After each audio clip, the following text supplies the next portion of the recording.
नमस्कार, मैं अंकुर और आप देख रहे हैं सत्य हिंदी का न्यूज बुलेटिन। एक नजर अब तक की सुर्खियों पर। लोकसभा में विपक्ष के नेता राहुल गांधी ने बुधवार को संविधान पर आरएसएस प्रमुख मोहन भागवत बयान को लेकर उन पर निशाना साधा और उन पर देशद्रोह का आरोप लगाया। राहुल गांधी ने हमला कांग्रेस के एक कार्यक्रम में भाषण देते समय किया। दिल्ली में कांग्रेस के नए मुख्यालय के उद्घाटन पर बोलते हुए राहुल गांधी ने कहा, मुझे लगता है कि ये काफी प्रतीकात्मक है कि कल आरएसएस प्रमुख ने कहा कि भारत को 1947 में कभी आजादी नहीं मिली। उन्होंने कहा कि सच्ची आजादी तब मिली जब राम मंदिर बनाया गया। राहुल ने कहा कि मोहन भागवत की ये दुस्साहसिक टिप्पणी की भारत को 1947 में सच्ची आजादी नहीं मिली, हमारे स्वतंत्रता सेनानियों प्रत्येक भारतीय नागरिक का अपमान और हमारे संविधान पर हमला है। राहुल गांधी ने कहा कि मोहन भागवत ने देश को यह बताने की जरूरत की है कि वो स्वतंत्रता आंदोलन और संविधान के बारे में क्या सोचते हैं। वास्तव में उन्होंने जो कहा वो देशद्रोह है, क्योंकि उन्होंने कहा कि हमारा संविधान अमान्य है। कोई और देश होता तो अब तक उन पर मुकदमा चल रहा होता। ये कहना कि भारत को 1947 में आजादी नहीं मिली हर भारतीय का अपमान है और हमें इसे सुनना बंद करना होगा।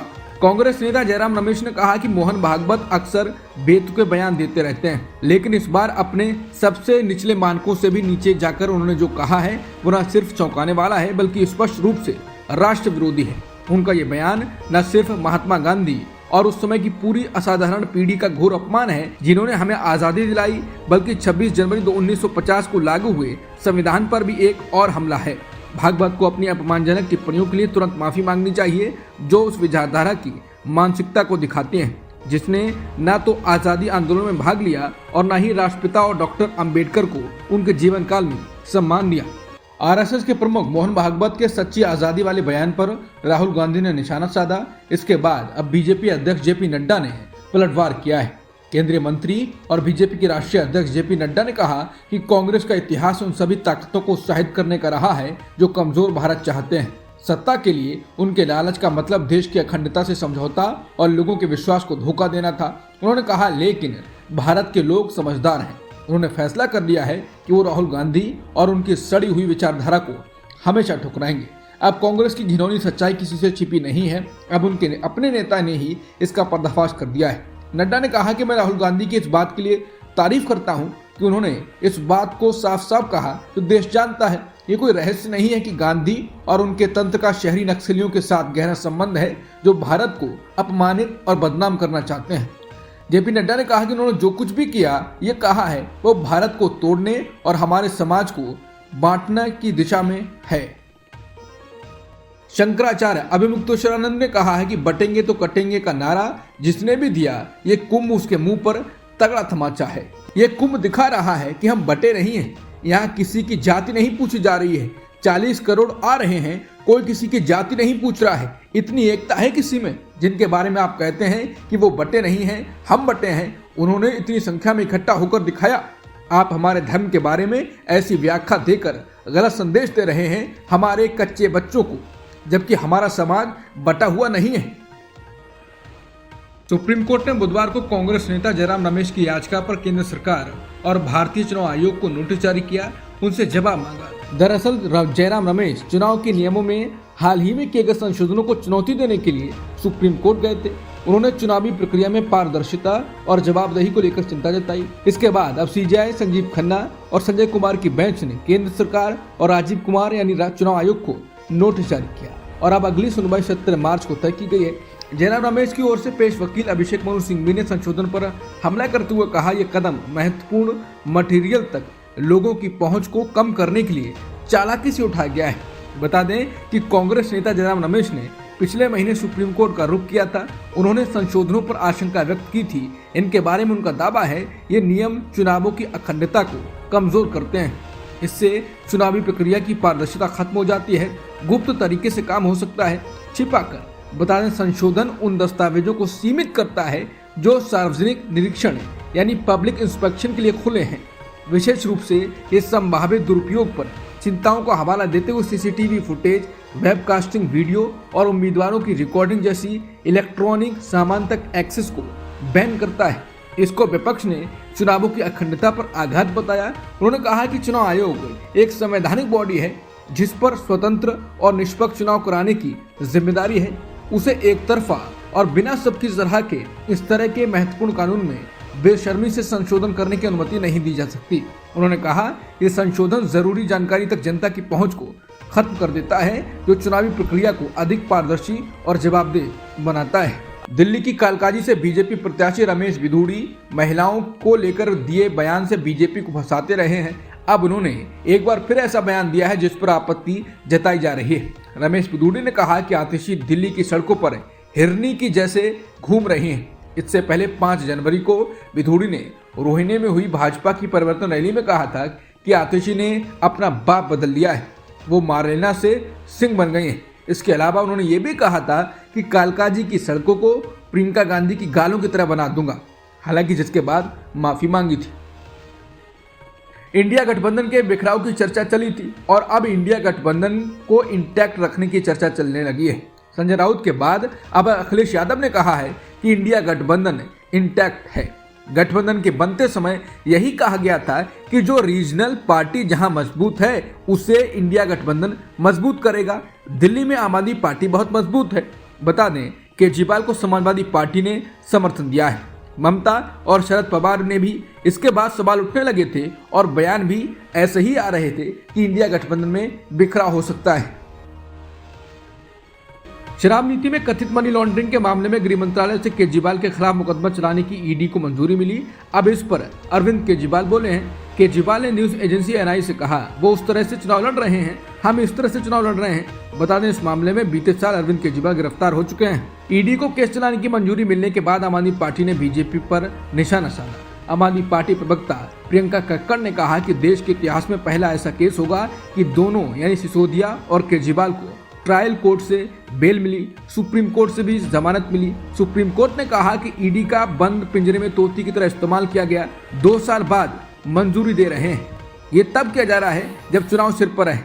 आम आदमी पार्टी के नेताओं को बदनाम करो, लेकिन जनता सब समझ चुकी है ये लोग नवंबर 2022 से क्या कर रहे थे। बीजेपी वालों को दिल्ली में हार दिख रही है। दिल्ली विधानसभा चुनाव में अब चुनाव आयोग की फिर एंट्री कराने की कोशिश है, लेकिन चुनाव आयोग ठंड में शायद रजाई में दुबक कर बैठा हुआ होगा। दरअसल नई दिल्ली विधानसभा सीट से बीजेपी प्रत्याशी प्रवेश वर्मा का फिर लोगों को कुछ न कुछ बांटने का वीडियो है। आचार संहिता लगी हुई है। अब आम आदमी पार्टी ने एक वीडियो जारी किया है जिसमें प्रवेश वर्मा महिलाओं को जूते बांट रहे हैं और उनके नेता बाद में नारेबाजी कर रहे हैं। इस पर आम आदमी पार्टी ने कहा है कि क्या चुनाव आयोग को लोकतंत्र की हत्या होती हुई नहीं दिख रही है। आपने कहा कि एक तरफ नई दिल्ली विधानसभा से बीजेपी उम्मीदवार प्रवेश वर्मा खुलेआम सड़कों पर जूते बांट रहे, उसको फोटो और वीडियो बनवा रहे, वहीं दूसरी तरफ जिला निर्वाचन अधिकारी यानी डीएम कह रहे हैं कि ऐसा कुछ हो ही नहीं रहा। खुलेआम आचार संहिता के उल्लंघन के इस वीडियो के बाद भी अगर चुनाव आयोग इस पर कार्रवाई नहीं करता तो फिर चुनाव और लोकतांत्रिक प्रक्रिया का क्या मतलब रह जाता है। पीएम मोदी और गृह मंत्री अमित शाह की एआई जनरेटेड फोटो और वीडियो सोशल मीडिया पर पोस्ट करने के लिए आम आदमी पार्टी के खिलाफ एफआईआर दर्ज कर ली गई है। द हिंदू ने इसको पुलिस सूत्रों के जरिए बताया है। पुलिस ने एफआईआर का विवरण दिए बिना बताया कि मामला नॉर्थ एवेन्यू पुलिस स्टेशन में दर्ज किया गया है। सूत्रों के मुताबिक उन्हें आम आदमी पार्टी के ऑफिशियल एक्स हैंडल पर प्रधानमंत्री और गृह मंत्री की कुछ आपत्तिजनक फोटो और वीडियो को लेकर शिकायत मिली। वीडियो आप द्वारा 10 जनवरी और 13 जनवरी को पोस्ट किए गए थे।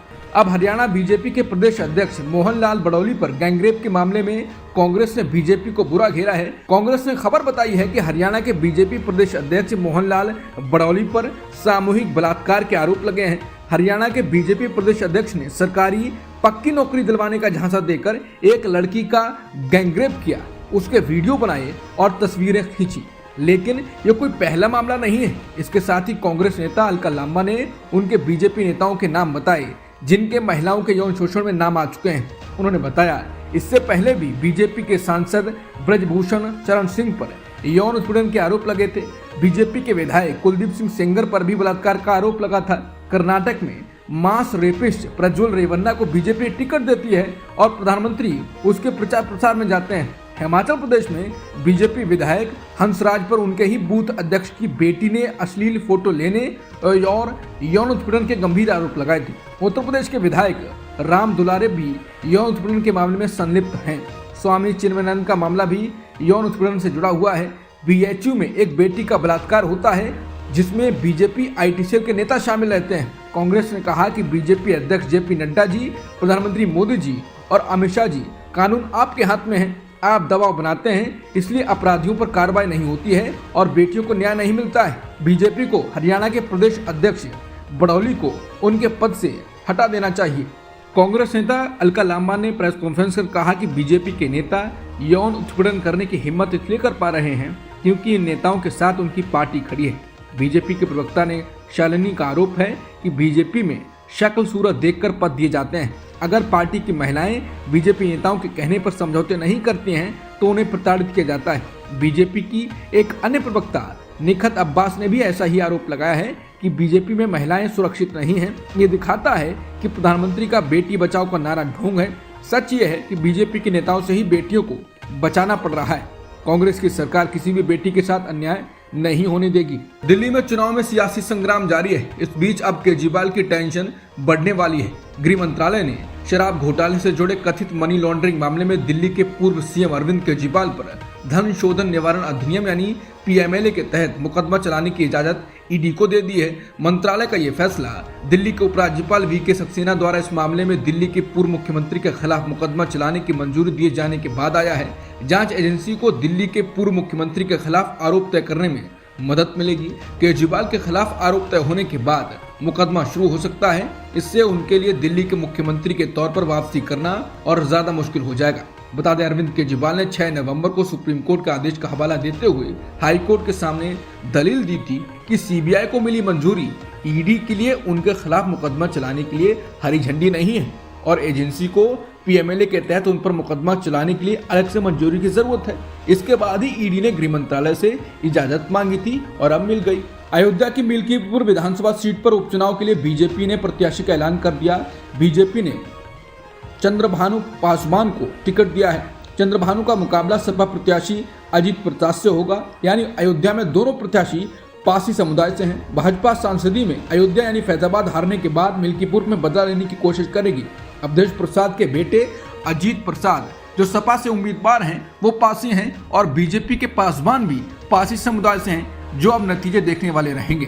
मौजूदा कास्ट डायनेमिक्स से पता चलता है कि दोनों पार्टियों को दलितों और अन्य पिछड़े वर्गों की तुलना में अपर कास्ट के वोटर्स पर ज्यादा भरोसा करना होगा। बता दें, राज्य में पासी जाटवों के बाद दूसरा सबसे बड़ा दलित समूह है और जाटव समुदाय को पहले बड़े पैमाने पर बसपा के समर्थक के रूप में देखा जाता था, लेकिन मायावती कमजोर होती गई और आधार सिकुड़ता गया और बीजेपी के प्रचार ने इनको अपनी ओर भी खींच लिया। यही नहीं, फैजाबाद के हार के बाद से भाजपा ने पब्लिकली लाखन पासी जैसे अपने प्रतीक चिन्हों का आह्वान करके पासियों तक पहुंचने और उन्हें संकेत देने का प्रयास किया। बता दें, भाजपा उपचुनाव को कितना महत्व दे रही है इसका अंदाजा इस बात से लगाया जा सकता है कि कैसे मुख्यमंत्री योगी आदित्यनाथ ने पार्टी के प्रचार अभियान की कमान संभाली है। सीएम ने हाल के महीनों में अयोध्या के कई दौरे किए हैं। 11 जनवरी को उन्होंने मंदिर के अभिषेक की पहली वर्षगांठ से पहले अयोध्या मंदिर में भगवान राम का अभिषेक किया। लगभग एक सप्ताह पहले अयोध्या की एक और यात्रा के दौरान उन्होंने अभियान का एजेंडा तय करते हुए मिल्कीपुर के बूथ स्तर के कार्यकर्ताओं से मुलाकात की। समझा जाता है कि उन्होंने कार्यकर्ताओं से कहा कि अगर भाजपा नवंबर में होने वाले उपचुनाव में कुंदर की जीत सकती है तो वो मिल्कीपुर भी जीत सकती है। अब ये देखना है कि क्या होता है, मुकाबला टक्कर का होगा। एक और जहां बीजेपी ने पासी समुदाय से अपना उम्मीदवार बनाकर एक कार्ड खेला है, अब मुकाबला सपा के पासी और बीजेपी के पासी के बीच होने वाला है। हालांकि समाजवादी पार्टी सीधे योगी आदित्यनाथ और बीजेपी की विचारधारा पर हमला बोलकर ये दिखाने की कोशिश में है कि ये दलित विरोधी लोग हैं। अब सपा ने एक ट्वीट किया है जिसमें कांग्रेस नेता जयराम रमेश योगी आदित्यनाथ के एक लेख के बारे में बात कर रहे हैं जो योगी ने लिखा था। लेख का शीर्षक था आरक्षण की आग में सुलगता देश। इसके अंदर योगी ने जो लिखा है वो बताया गया है। जयराम रमेश बताते हैं कि योगी ने लिखा है, निकम्मा बनाने वाला आरक्षण, विभाजनकारी राजनीति करने वाला आरक्षण, आरक्षण का ये भयावह दृश्य। वीडियो में कहा गया है कि आरएसएस बीजेपी की सोच है, ये बाबा साहेब अंबेडकर के संविधान को हटाना चाहते हैं। बता दें, सपा इस नैरेटिव को जनता तक पहुंचाना चाहती है जिससे वोटों का विभाजन कम हो। हालांकि बीजेपी भी जोर शोर से प्रचार में लगी हुई है। सोशल मीडिया कंपनी मेटा ने अपने CEO मार्क जुकरबर्ग के बयान पर माफी मांग ली है। बता दें, जुकरबर्ग ने एक पॉडकास्ट में कहा था कि कोरोना के बाद दुनिया के कई देशों में मौजूदा सरकारें गिर गईं। भारत के लोकसभा चुनाव में भी मोदी सरकार हार गई। ये जनता का सरकारों में घटता भरोसा दिखाता है। हालांकि जिसके बाद बवाल मच गया। केंद्रीय मंत्री भी तुरंत बोले थे, लेकिन अब मेटा इंडिया ने माफी मांगी है। रूस ने एक बार फिर संयुक्त राष्ट्र सुरक्षा परिषद में भारत की स्थायी सदस्यता का समर्थन किया है। रूसी विदेश मंत्री सर्गेई लावरोव ने अपनी सालाना प्रेस कॉन्फ्रेंस के दौरान भारत, ब्राजील और अफ्रीकी देशों को यूएनएससी की सदस्यता देने के प्रयासों को कमजोर करने के लिए पश्चिम की कड़ी आलोचना की। विदेश मंत्री सर्गेई लावरोव ने कहा कि रूस ने बार बार कहा है कि भारत और ब्राजील संयुक्त राष्ट्र सुरक्षा परिषद में स्थायी सीटों के हकदार हैं, क्योंकि वो सभी प्रासंगिक मानदंडों को पूरा करते हैं। दक्षिण कोरिया में महाभियोग का सामना कर रहे राष्ट्रपति यून सुक योल को पुलिस ने बुधवार को गिरफ्तार किया। गिरफ्तारी के बाद राष्ट्रपति ने एक वीडियो संदेश जारी कर कहा है कि उनके खिलाफ जांच अवैध है। बता दें, यून सुक योल ने पिछले साल 3 दिसंबर को मार्शल लॉ लगाने का ऐलान किया था, लेकिन विरोध होने पर उन्होंने इसको कुछ घंटों बाद वापस ले लिया। राष्ट्रपति ने अपने संदेश में कहा कि मैंने CIO के समक्ष पेश होने का फैसला किया। भले ही यह एक अवैध जांच है, मैंने ये फैसला इसलिए किया ताकि कोई खून खराबा ना हो। उन्होंने कहा कि हालांकि इसका मतलब ये नहीं है कि मैं इस जांच को सही मानता हूँ। 3 मिनट के एक छोटे वीडियो संदेश में यून ने कहा, ना तो जांच एजेंसी और ना ही उन्हें गिरफ्तारी वारंट जारी करने वाली अदालतों के पास ऐसा करने का अधिकार है। दक्षिण कोरिया के राष्ट्रपति की गिरफ्तारी के बाद डेमोक्रेटिक पार्टी के सदन में नेता पार्क चं डे ने कहा, दक्षिण कोरिया में न्याय जिंदा है। पार्टी की एक बैठक के दौरान उन्होंने कहा, यह गिरफ्तारी संवैधानिक व्यवस्था, लोकतंत्र और कानून के शासन को बहाल करने की दिशा में पहला कदम है। यूक्रेन ने दावा किया कि उसने रूस में कई ठिकानों पर हमला किया और ये युद्ध के बाद से अब तक का सबसे बड़ा हमला है। यूक्रेन की सेना के अनुसार कई क्षेत्रों में गोला बारूद डिपो और केमिकल प्लांट को निशाना बनाया गया। इनमें से कुछ बॉर्डर से सैकड़ों किलोमीटर दूर थे। यूक्रेन की खुफिया एजेंसी ने BBC को बताया है, ये हमला रूसी क्षमताओं के लिए दर्दनाक झटका है, लेकिन रूस ने कहा कि उसने यूक्रेन की ओर से दागी गई मिसाइलों और स्टॉर्म शैडो क्रूज मिसाइल को मार गिराया है। रूस ने यह भी कहा है कि वो इस हमले का जवाब देगा। अब तक की खबरों में इतना ही। बाकी खबरों के लिए बने रहिए सत्यहिंदी.com के साथ।